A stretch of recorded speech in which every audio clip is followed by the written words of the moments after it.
Hey, what's up? Todd Valentine here, and today what I want to talk to you about is approach anxiety. As I've been traveling around from city to city doing my hot seat, we've been adding a sort of a little wrinkle to hot seat, which is we've actually been taking students out, filming them in field, and then breaking down their footage as part of hot seat. Excuse me. Yeah. Just walking back there, Yeah. and I saw you, and I had to say hi. Hi. And this is really useful because a lot of times the students have different sticking points than I do, and people can see their own sort of sticking points displayed. In any case, here in Chicago, we had a student who actually was brave enough to get filmed doing his first 2 approaches ever as hot seat footage. And kudos to him because that's really, really bold and really brave. But it's interesting to see because obviously he hasn't done a lot of approaches, and the reason is, he's been afraid to, he's been protecting his ego, whatever. And it was interesting to see how it manifested actually within the sets themselves, because he was in the set and he's actually very charismatic, doing very well, but he was just in a hurry to get out. He just could not wait to leave the set. What I told him, and what I've known for a really long time, is that approach anxiety, what it is, and this nervousness you feel on set, what it really is, it's a chemical in your body, and it builds up, right? It's this fear, this like threat to your ego, this threat to your identity, and in an evolutionary sense, or sort of even like the threat to your life of approaching the wrong person. But you don't want to fail. You don't want to lose that idea that you could approach. You don't want to get embarrassed and have to change your view of yourself. And so you have these chemicals building up. And what happens actually over time, if you do lots of approaches, if you do 14 years of cold approach like I have, it's not that I don't feel those chemicals anymore. Well, actually it is that I don't feel them, but it's not that I don't have them, okay? What has happened is I still have those chemicals, but in the same way that an alcoholic, he drinks a lot of alcohol and then he develops a tolerance, I've developed a tolerance to those chemicals. Or possibly another model is that my brain has changed the frame and the meaning I assign to things such that it doesn't release those chemicals anymore.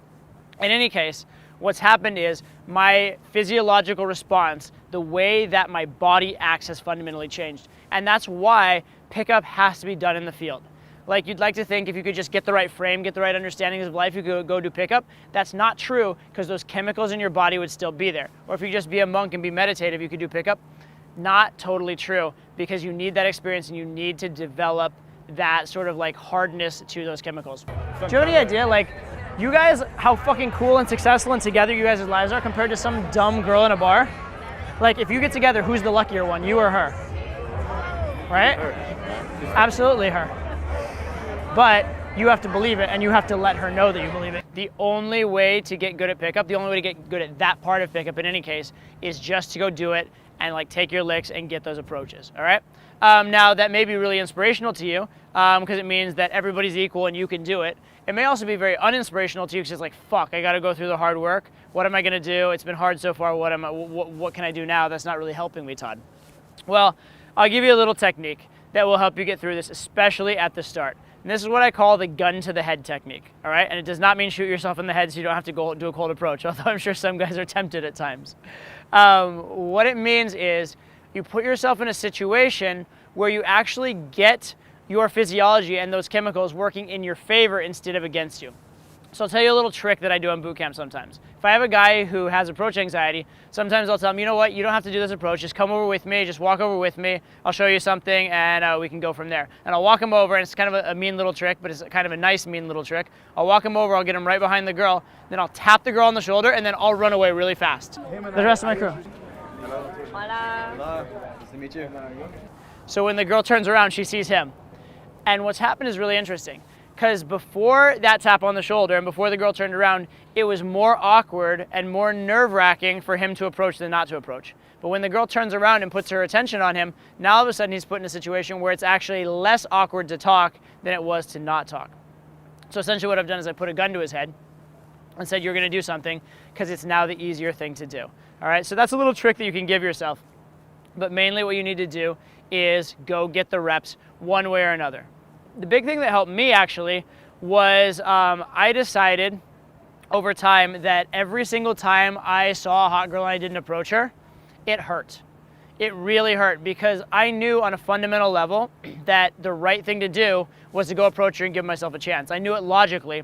So every time I didn't do it, it hurt. It killed me a little bit inside, because deep down I realized, and this is important, I was rejecting myself.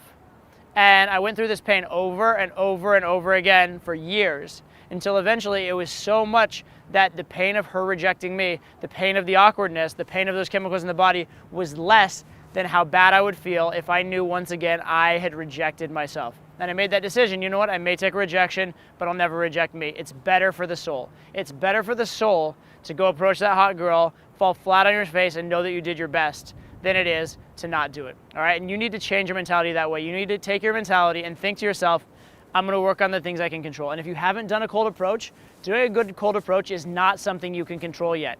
It's okay to suck at it. It's okay to be terrible at it. It's okay to be so bad at the cold approach that you walk over and you literally are so nervous you vomit on the girl. And that is success, and that is victory. Victory is when you push your comfort zone. Victory is when you develop leverage on yourself and you build a new habit. Victory is when you take one little step, build one extra brick in that wall that is your game, in that wall that is you becoming the man you want to be with women. And every time you do an approach, you're building that wall. If you go over and have a successful approach, you've built a brick in that wall. If you go over and have an unsuccessful approach, you've put another brick in that wall. Nobody and no event can control whether it's a success other than you. And the success is in doing it. Because at a very bare minimum, what you're doing is you're developing a tolerance to those chemicals. You're becoming, literally, physically, a better man on a very measurable, scientific, fundamental level. Every time you approach, you become a better man. So get out there, approach, take the failures, take the licks. Understand we've all been through it. I've taken so many rejections. I can't even remember them, right? They all fade, and I have this intellectual idea that I've taken rejections, but I've taken so many that they're no longer an event for me. They're no longer even memorable for me on any level.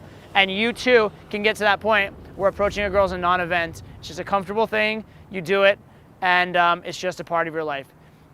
If I can do it, you can do it, so go do it.